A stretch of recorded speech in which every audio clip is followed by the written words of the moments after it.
ಜಿಲ್ಲಾ ಕಾಂಗ್ರೆಸ್ ಹಿಂದುಳಿದ ವಿಭಾಗ ಶಿವಮೊಗ್ಗದ ವತಿಯಿಂದ ಸೆಪ್ಟೆಂಬರ್ 13ರಂದು ಮಧ್ಯಾಹ್ನ 2 ಗಂಟೆಗೆ ನಗರದ ಅಂಬೇಡ್ಕರ್ ಭವನದಲ್ಲಿ ನೂತನ ಜಿಲ್ಲಾಧ್ಯಕ್ಷರಾಗಿ ನೇಮಕಗೊಂಡಿರುವ ರಮೇಶ್ ಶಂಕರಘಟ್ಟ ಅವರು ಪದಗ್ರಹಣ ಸಮಾರಂಭ ಹಾಗೂ ಹಿಂದುಳಿದ ವರ್ಗಗಳ ಜಿಲ್ಲಾ ಕಾರ್ಯಕರ್ತರ ಸಮಾವೇಶವನ್ನು ಆಯೋಜಿಸಲಾಗಿದೆ ಎಂದು ಜಿಲ್ಲಾ ಕಾಂಗ್ರೆಸ್ ಅಧ್ಯಕ್ಷ ಆರ್ ಪ್ರಸನ್ನಕುಮಾರ್ ತಿಳಿಸಿದರು.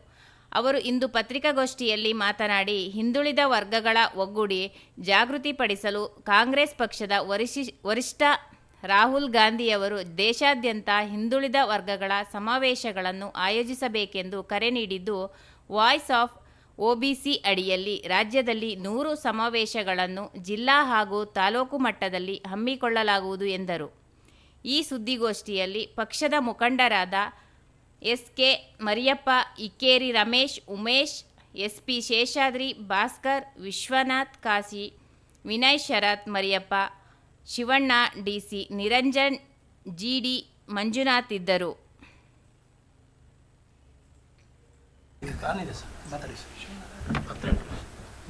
ಶಿವಮೊಗ್ಗ ಜಿಲ್ಲೆಯ ಕಾಂಗ್ರೆಸ್ ಪಕ್ಷದ ಒಬಿಸಿ ಘಟಕಕ್ಕೆ ರಮೇಶ್ ಶಂಕರಘಟ್ಟ ಅವರನ್ನ ಅಧ್ಯಕ್ಷರನ್ನಾಗಿ ಪಕ್ಷ ಆದೇಶ ನೀಡಿದೆ.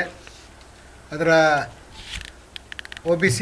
ರಾಜ್ಯ ಒಬಿಸಿ ಘಟಕದ ಅಧ್ಯಕ್ಷರಾದಂಥ ನಮ್ಮ ಜಿಲ್ಲಾ ಉಸ್ತುವಾರಿ ಸಚಿವರಾದಂಥ ಶ್ರೀಯುತ ಮಧು ಬಂಗಾರಪ್ಪನವರು ಆದೇಶ ಮಾಡಿದ್ದಾರೆ. ಈ ಆದೇಶವನ್ನು AICCಯ ಒಬಿಸಿ ಅಧ್ಯಕ್ಷರು ಇದಕ್ಕೆ ಮಂಜೂರಾತಿಯನ್ನು ನೀಡಿ ಇವತ್ತು ಆದೇಶವನ್ನು ನೀಡಿದ್ದಾರೆ. ಹಿಂದೆ ನಮ್ಮ ರಮೇಶ್ ಇಕ್ಕೇರಿಯವರು ಒಬಿಸಿ ಘಟಕದ ಅಧ್ಯಕ್ಷರಾಗಿದ್ದರು. ಸುಮಾರು 3 ವರ್ಷಗಳ ಕಾಲ ಅವರು ಸಹ ಸೇವೆಯನ್ನು ಸಲ್ಲಿಸಿರ್ತಾರೆ. ಅವ್ರಿಗೂ ನಾವು ಈ ಸಂದರ್ಭದಲ್ಲಿ ಅವರ ಸೇವೆಯನ್ನು ಸ್ಮರಿಸ್ತಾ ನಮ್ಮ ರಮೇಶ್ ಶಂಕರಘಟ್ಟ ಅವರು ಮುಂದಿನ ದಿನಗಳಲ್ಲಿ ಈ ಒಂದು ಒಬಿಸಿ ಘಟಕವನ್ನು ಮುನ್ನಡೆಸಲಿದ್ದಾರೆ. ಏನು 13ನೇ ತಾರೀಕು ಮಧ್ಯಾಹ್ನ ಅಂಬೇಡ್ಕರ್ ಭವನದಲ್ಲಿ ರಮೇಶ್ ಶಂಕರಘಟ್ಟ ಅವರು ಅಧಿಕಾರ ಸ್ವೀಕಾರ ಮಾಡ್ತಾಯಿದ್ದಾರೆ. ಆ ಸಮಾರಂಭದಲ್ಲಿ ನಮ್ಮ ಸಚಿವರಾದಂಥ ಶ್ರೀಯುತ ಮಧು ಬಂಗಾರಪ್ಪನವರು ಮತ್ತು ನಮ್ಮ ಜಿಲ್ಲೆಯ ಶಾಸಕರುಗಳು ಮತ್ತು ಚೇರ್ಮನ್ರುಗಳಾದಂಥ ಶ್ರೀಯುತ BK ಸಂಗಮೇಶ್ ಅವರು ಮತ್ತು ಬೇಳೂರು ಗೋಪಾಲಕೃಷ್ಣ ಅವರು, ಇನ್ನೂ ಇತರ ಹಲವು ಬಲ್ಕೀಶ್ ಬಾನು ಅವರು, MLC ಆದಂಥ ಬಲ್ಕೀಶ್ ಬಾನು ಅವರು, ಇನ್ನೂ ನಮ್ಮ ಪಕ್ಷದ ಎಲ್ಲ ಮುಖಂಡರುಗಳು ಸಹ ಇದರಲ್ಲಿ ಭಾಗವಹಿಸ್ತಾರೆ. ಈ ವಿಚಾರವಾಗಿ ರಮೇಶ್ ಶಂಕರಘಟ್ಟ ಅವರು ಕೆಲವು ಮಾಹಿತಿಗಳನ್ನು ನೀಡಿದ್ದಾರೆ. ವಿವರಗಳನ್ನು ತಮ್ಮ ಮುಂದೆ ಇಟ್ಟಿದ್ದಾರೆ.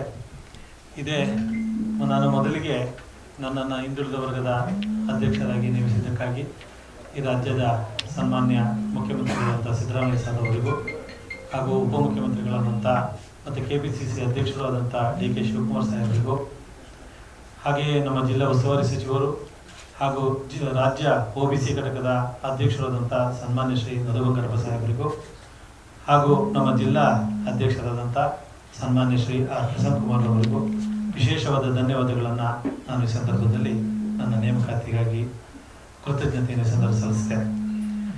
ಈಗಾಗಲೇ ಇದೇ 13ನೇ ತಾರೀಕು ಶಿವಮೊಗ್ಗ ಜಿಲ್ಲಾ ಹಿಂದುಳಿದ ವರ್ಗಗಳ ಜಿಲ್ಲಾ ಕಾರ್ಯಕರ್ತರ ಸಮಾವೇಶ ಮತ್ತು ನೂತನ ಜಿಲ್ಲಾಧ್ಯಕ್ಷ ಅಧಿಕಾರ ಸ್ವೀಕಾರ ಸಮಾರಂಭ ಅಂತ ಹೇಳಿ ಈ ಒಂದು ಶೀರ್ಷಿಕೆಯಲ್ಲಿ ಕಾರ್ಯಕ್ರಮವನ್ನು ನಾವು ಆಯೋಜಿಸಿದ್ದೇವೆ.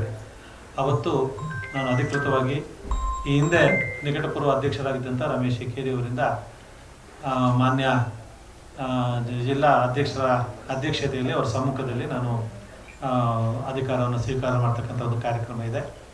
ನಾನು ನನ್ನದೇ ಆದಂಥ ಕಾರ್ಯಕ್ರಮ ಆಗಿರೋದು ಹೆಚ್ಚು ಮಾತಾಡೋದು ಸೂಕ್ತ ಅಲ್ಲ ಅನಿಸುತ್ತೆ. ತಾವೆಲ್ಲರೂ ಕೂಡ ಆ ಕಾರ್ಯಕ್ರಮದಲ್ಲಿ ಬಂದು ತಮ್ಮ ಮುಂದಿನ ದಿನಗಳಲ್ಲಿ ಹೆಚ್ಚು ಸಹಕಾರವನ್ನು ನೀಡಬೇಕು ಅಂತೇಳಿ ತಮ್ಮಲ್ಲಿ ಕೇಳಿಕೊಳ್ತೇನೆ. ಈಗಾಗಲೇ ರಾಜ್ಯದಿಂದ ಈಗಾಗಲೇ ಮತ್ತು ಜಿಲ್ಲಾಧ್ಯಕ್ಷರಿಗೆ ಸೂಚನೆಯನ್ನು ಕೊಟ್ಟರು. ಅವರಿಗೆ ಒಂದು ಈ ಇದರಲ್ಲಿ ಸುಮಾರು 100 ಸಮಾವೇಶಗಳನ್ನು ಇಡೀ ಕರ್ನಾಟಕ ರಾಜ್ಯಾದ್ಯಂತ ವಾಯ್ಸ್ ಆಫ್ ಒಬಿಸಿ 100 ಕಾರ್ಯಕ್ರಮಗಳು ಅಂತೇಳಿ ಕಾರ್ಯಕ್ರಮ ಆಯೋಜನೆ ಮಾಡೋದಕ್ಕೆ ನಮ್ಮ ರಾಜ್ಯ ಅಧ್ಯಕ್ಷರಿಂದ ಸೂಚನೆ ಬಂದಿದೆ. ಜಿಲ್ಲಾಧ್ಯಕ್ಷರಿಗೆ ಬಂದಿದೆ. ಈಗ ತಾನೇ ಜಿಲ್ಲಾಧ್ಯಕ್ಷರು ನಮಗೂ ಕೂಡ ಸೂಚನೆ ಕೊಟ್ಟಿದ್ದಾರೆ. ಆ ಹಿನ್ನೆಲೆಯಲ್ಲಿ ನಾವು ಇಡೀ ಶಿವಮೊಗ್ಗ ಜಿಲ್ಲೆಯ 7 ತಾಲೂಕುಗಳಲ್ಲೂ ಕೂಡ ಈ ಒಂದು ಸಮಾವೇಶವನ್ನು ನಾವು ಮುಂದಿನ ಒಂದು 15-20 ದಿನದಲ್ಲಿ ನಾವು ಆಯೋಜಿಸಬೇಕಾಗಿದೆ.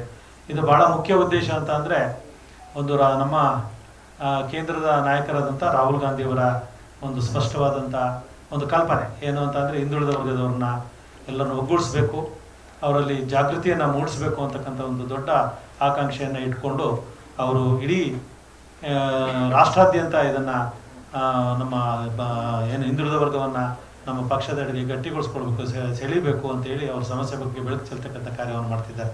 ಆ ಹಿನ್ನೆಲೆಯಲ್ಲಿ ನಮ್ಮ ರಾಜ್ಯದ ಮುಖ್ಯಮಂತ್ರಿಗಳಾದಂಥ ಸನ್ಮಾನ್ಯ ಸಿದ್ದರಾಮಯ್ಯ ಸಾಹೇಬ್ರನ್ನ ರಾಷ್ಟ್ರೀಯ ಹಿಂದುಳಿದ ವರ್ಗದ ಏನು ಒಂದು ಮಂಡಳಿಯನ್ನು ಮಾಡಿದ್ದಾರೆ, ಅದಕ್ಕೆ ಅವ್ರನ್ನ ಮುಖ್ಯಸ್ಥರನ್ನಾಗಿ ಮಾಡಿರ್ತಕ್ಕಂಥದ್ದು ತಮಗೆ ಗೊತ್ತಿದೆ.